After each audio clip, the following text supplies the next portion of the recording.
Nothing that we've done to this car has worked. From every tip, trick, and budget option, we still can't dial in the sound system, which leaves us with only one option.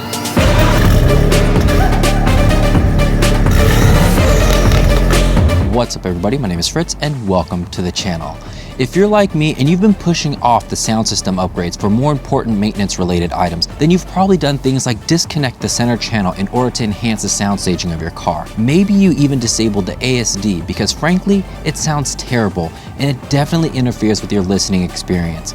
Maybe you even saved a little bit of money to upgrade the most important speakers on your BMW, but it's still not quite where you want it to be. Then perhaps the Alpha 1 speakers from Bimmertech is exactly what you've been looking for. I'd also like to thank Bimmertech for sending this kit out to us to test and review on the M235i, especially during their biggest sale of the year. Just make sure to use the discount code in the description. But if you're still watching your budget, as many of us are, then you can skip the rear shelf speakers from now. Because as somebody who listens mostly to podcasts and audiobooks, as well as everything that I've seen on the forums, these are the least impactful speakers. It would be best if you install the speaker kit as we have here today, and then if you still want more out of your sound system, take that money that you would have put into those speakers and put it towards an amplifier.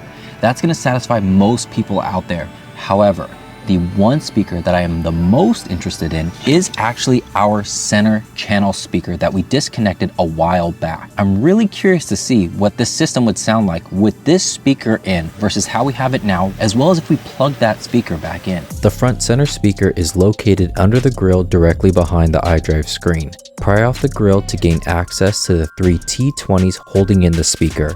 With them out, slightly tilt up the speaker from the passenger side to disconnect the wire harness. Comparing it to the Alpha 1, we see a clear difference in build quality. Another key difference is that the new speaker will plug indirectly to the car through the supplied wire. Since we don't have a tweeter, one slot will be open, but if you do have one, plug it directly into the other slot. Although there's more wiring than before, there should be enough room in the speaker housing for it while allowing the speaker to sit flush before resecuring it. In comparison, the stock speakers seem to just fill in the empty space, which can diminish songs and effects from audiobooks that have moving elements, which is why I left it disconnected. The Alpha 1s do a better job of guiding the sound forward with a more tapered effect, which might be due to the bigger resistor in our extended wire. I wouldn't necessarily call it louder, but more forward facing. It might be hard to hear over the internet, but here it is.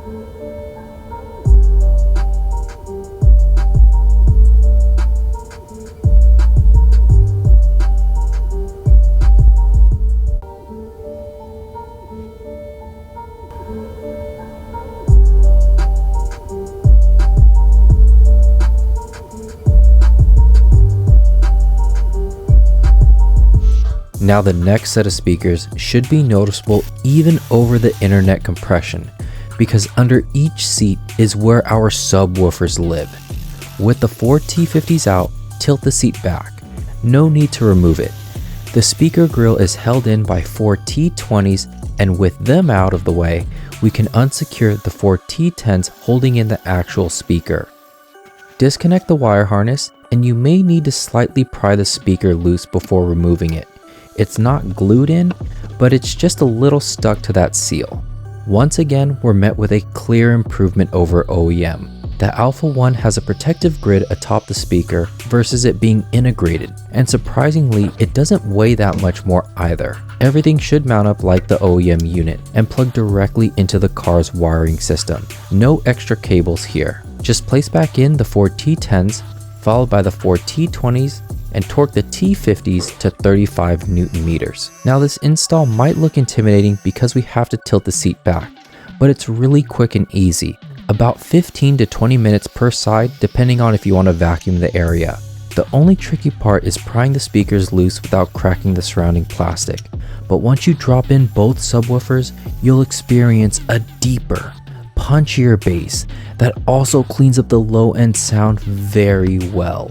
Bimmertech achieved this by using a strong neodymium magnet that's lighter than what's typically used in aftermarket speakers, delivering premium sound while limiting the increase in weight.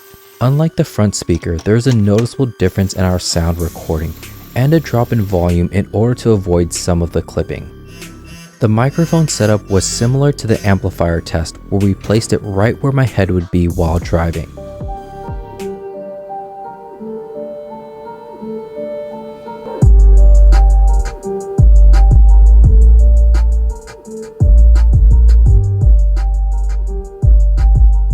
Moving on to what is arguably the most significant speakers in the car. The door handle has an opening on the bottom where a trim tool can be used to pry it off and reveal two T20 screws. Unsecure them as well as the two others on the bottom. Then use your pry tool to pop off the door panel, but be careful as we have a few more things to disconnect, such as the ambient lighting, door cable, the window switch with a lever mechanism, and the bottom light. With all that removed, we can place the panel off to the side and remove the three T20s holding in the speaker, which is what was here before this Alpine speaker that has developed some rust since we installed it. Thankfully, the Alpha One uses all the same OEM attachment points, so this won't be a concern going forward. Secure it into place, but don't plug it in just yet. The tweeters are also plug and play. Just pry off the cover from the top and lift off from the bottom. Unless you get them used, the HK tweeters come with the grill as one unit. Uninstallation is easy. Simply push off the foam, pry off the speaker, and unroute the speaker wire before inserting the Bimmertech tweeter wiring in its place. For the actual tweeter, ensure the notch on the speaker is in alignment with the grill as it's pressed in.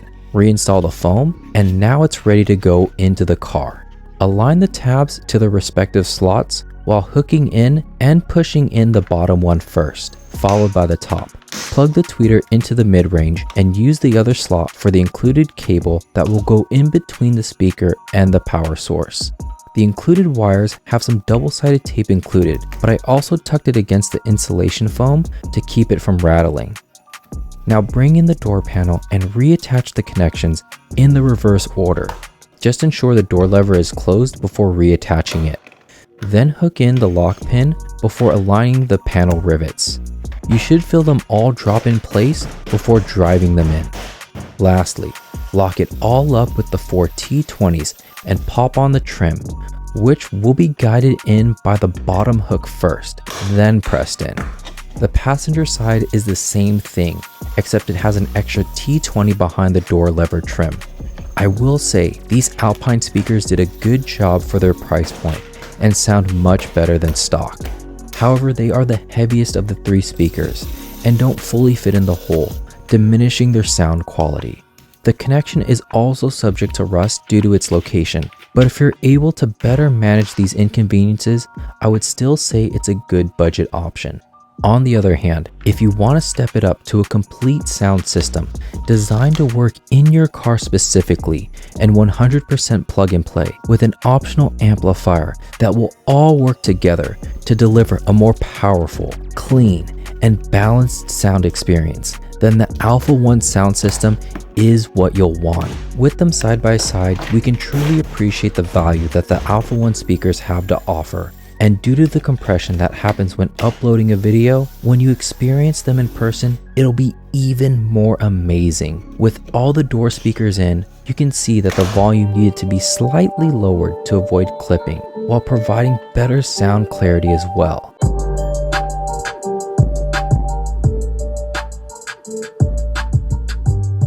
Now let's go back and compare this to the stock setup with the Alpine speakers.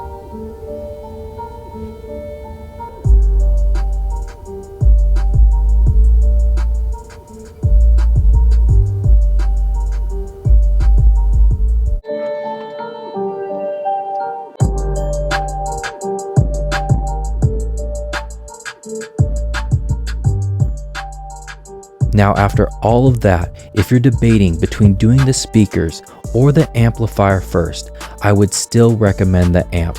To see why, along with the install, check out this video, and I'll see you in that one.